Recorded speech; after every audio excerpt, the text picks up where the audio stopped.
সুপ্রিয় সপ্তম শ্রেণী, অষ্টম শ্রেণী ও নবম শ্রেণীর শিক্ষার্থী, আজ আমি তোমাদের জন্য সেন্টেন্স নিয়ে আলোচনা করব। সেন্টেন্স ভাবের দিক দিয়ে 5 প্রকার। এই 5 প্রকার অর্থাৎ অর্থ বা ভাবের দিক দিয়ে 5 প্রকার, সেই 5 প্রকার নিয়ে আলোচনা করেছি। এখন আমি আলোচনা করব স্ট্রাকচারের দিক দিয়ে সেন্টেন্সের প্রকারভেদ। আচ্ছা, আমি এখান থেকে লিখি স্ট্রাকচার।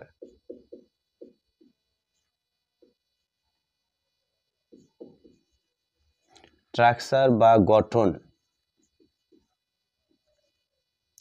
স্ট্রাকচার বা গঠনের দিক দিয়ে সেন্টেন্সকে 3 ভাগে ভাগ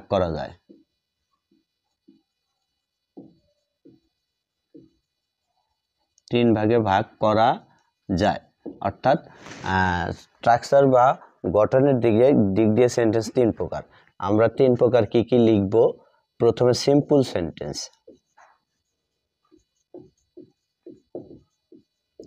সিম্পল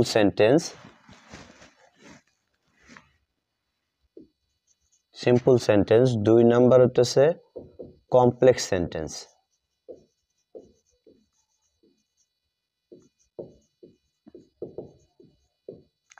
সেন্টেন্স। আর 3 নাম্বার হচ্ছে কম্পাউন্ড সেন্টেন্স। এখন আমি আলোচনা করব সিম্পল সেন্টেন্স কাকে বলে।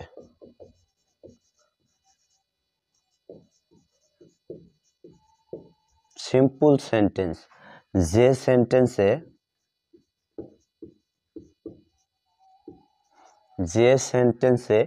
একটিমাত্র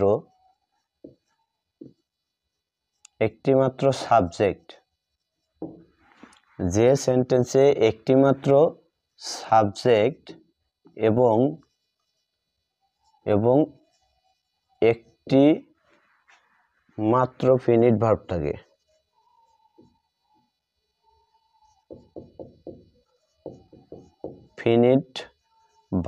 থাকে। তাকে সিম্পল সেন্টেন্স বলে।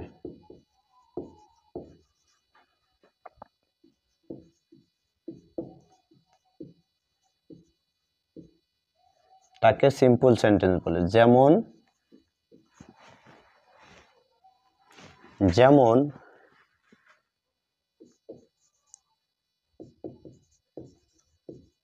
হি ইজ গোয়িং টু স্কুল, সে স্কুলে যাচ্ছে।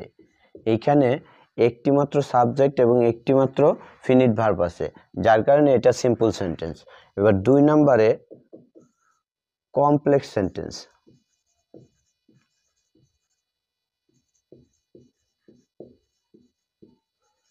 কমপ্লেক্স সেন্টেন্স কাকে বলে? যে সেন্টেন্সে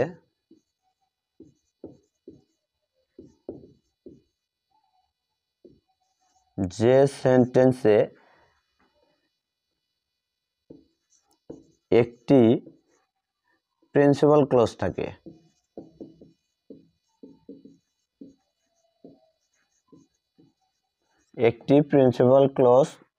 থাকে। এবং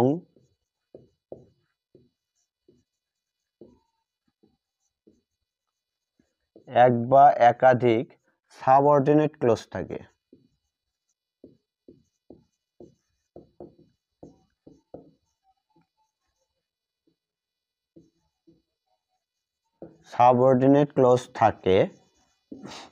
তাকে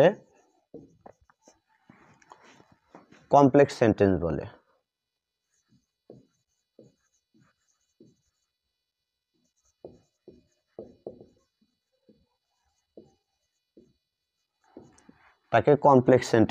যেমন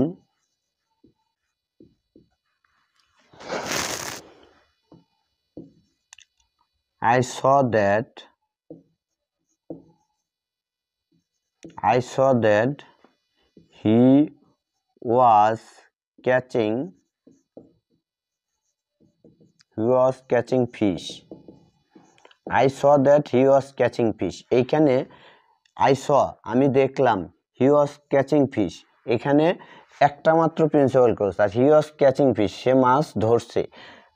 এইখানে সাবঅর্ডিনেট ক্লজ, অর্থাৎ এই ক্লজটি এটার উপর নির্ভরশীল, অর্থাৎ যেখানে একটি মাত্র প্রিন্সিপাল ক্লজ থাকে এবং এক বা একাধিক সাবঅর্ডিনেট ক্লজ থাকে তাকে কমপ্লেক্স সেন্টেন্স বলে।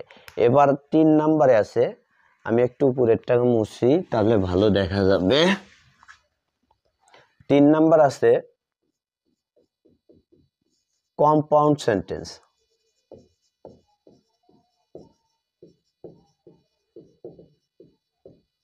কম্পাউন্ড সেন্টেন্স কাকে বলে? যে সেন্টেন্সে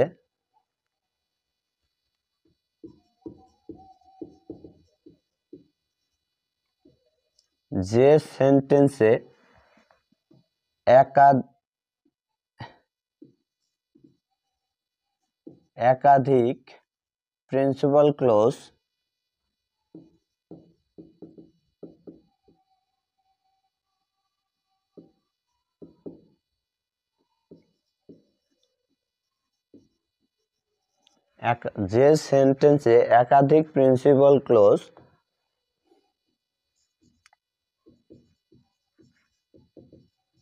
কোঅর্ডিনেট কনজাংশন দ্বারা যুক্ত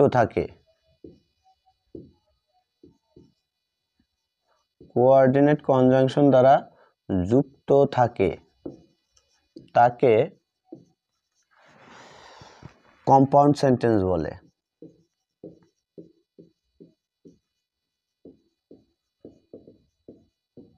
কম্পাউন্ড সেন্টেন্স বলে।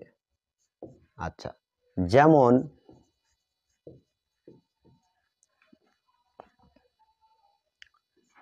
he went to market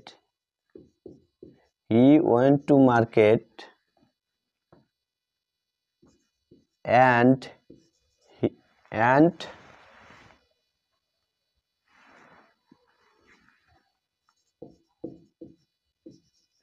brought a book,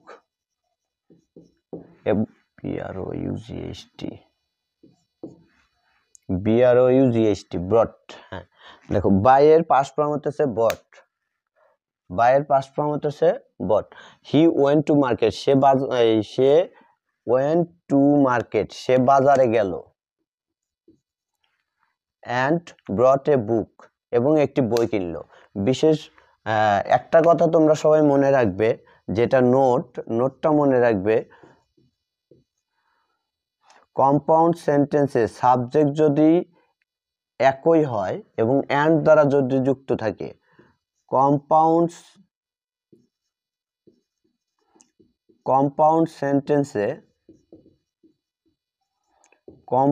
সেন্টেন্সে and দ্বারা যুক্ত সাবজেক্ট যদি একই হয়, and দ্বারা যুক্ত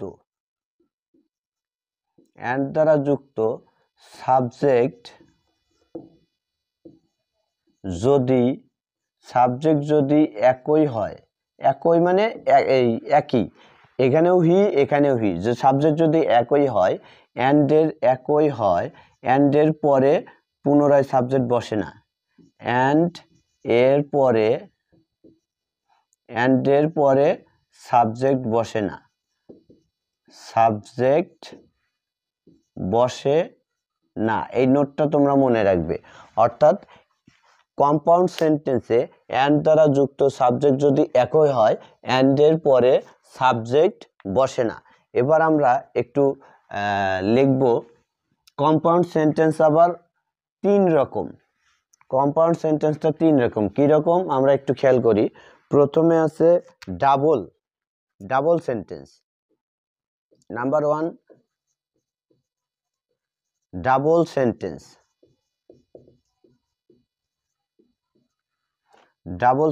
অর্থাৎ যে কম্পাউন্ড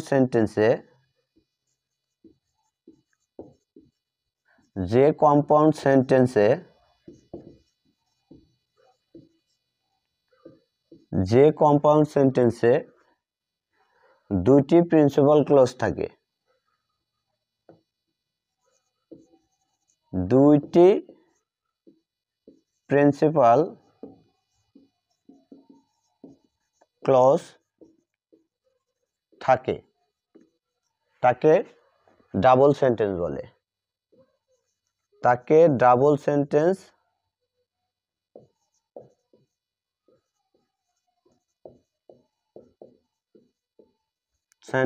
বলে। একটু খেয়াল করো, যে কম্পাউন্ড সেন্টেন্সে দুইটি প্রিন্সিপাল ক্লজ থাকে তাকে ডাবল সেন্টেন্স বলে। যেমন হি went to school and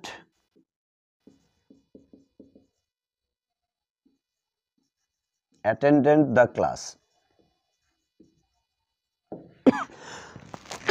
এইখানে went to school গেলে and attended the class, এখানে আরেকটা দুইটা সেন্টেন্স, আর এই দুইটা সেন্টেন্স দ্বারা যুক্ত হওয়ার জন্য এটা কম্পাউন্ড সেন্টেন্স এবং এইটাকেই বলা হয় double sentence. Number 3, 2 number multiple sentence.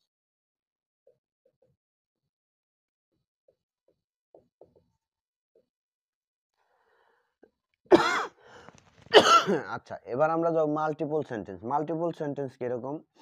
যে কম্পাউন্ড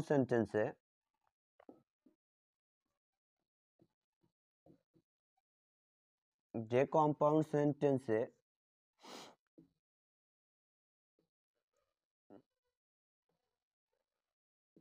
দুই বা ততোধিক, আচ্ছা দুইটি হবে না, এখানে ততোধিক, তিন বা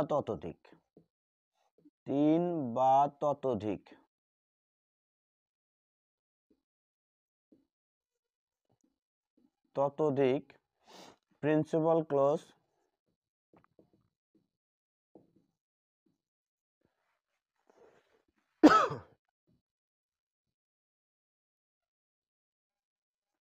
ক্লজ থাকে তাকে multiple sentence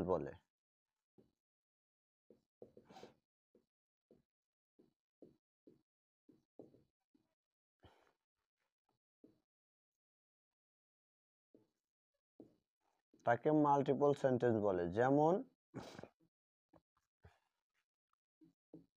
he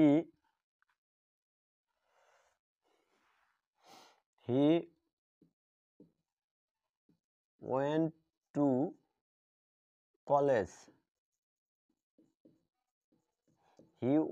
college and attended the classes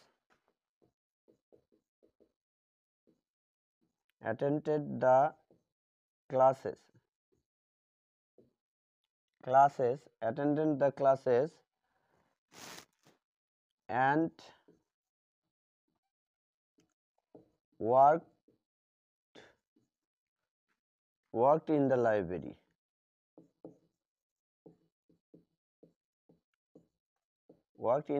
এবং লাইব্রেরিতে কাজ করে।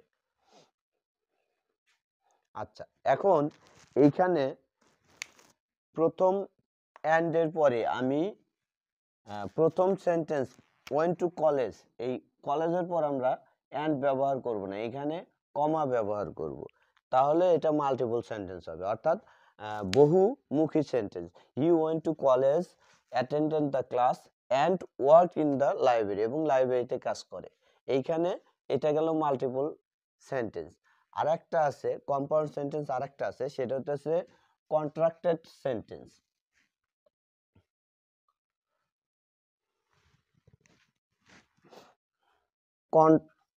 3 নাম্বার, আমরা খেয়াল করি 3 number contracted sentence. Contracted sentence কিরকম? যখন কোনো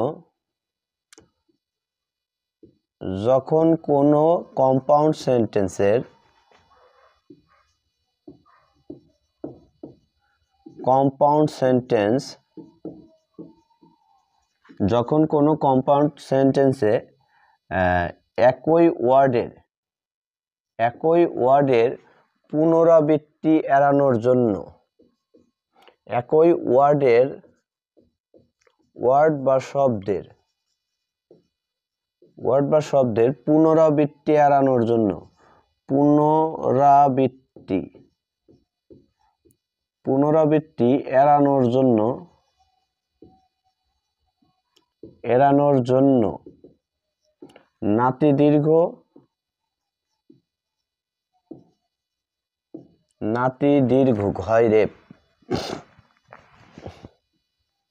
নাতিদীর্ঘ করা হয়, তখন তাকে কন্ট্রাক্টেড সেন্টেন্স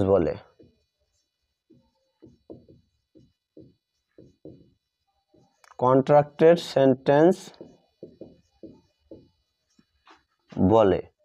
এখন এই কন্ট্রাক্টেড সেন্টেন্সটা কেমন, এই যে আমরা নিচেতে লিখছি এই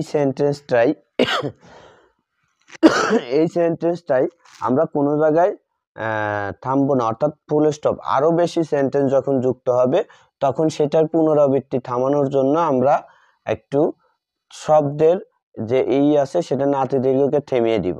এই থেমে দেওয়াকে হতেছে বলা হয় কন্ট্রাক্টেড সেন্টেন্স। যেমন হি goes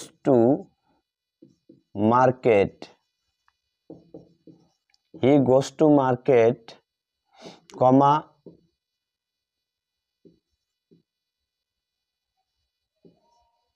buys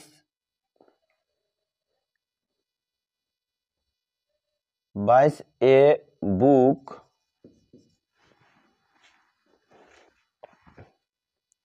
তারপরে buys a pen,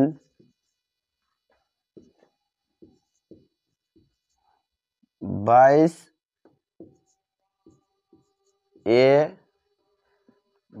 a diary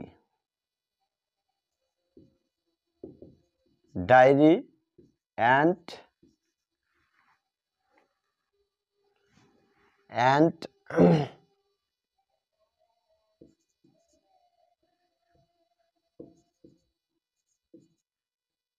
buys a buy মানে ক্রয় করা, buys a diary and buys a colour pen,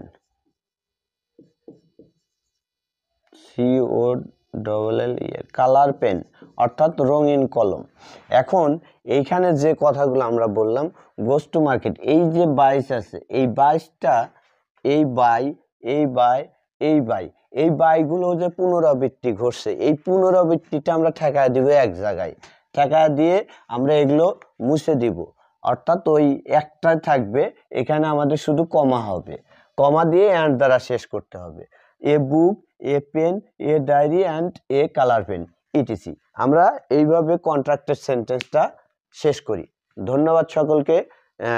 এই সেন্টেন্সের ক্লাসিফিকেশন আজকের মতো এখানেই শেষ।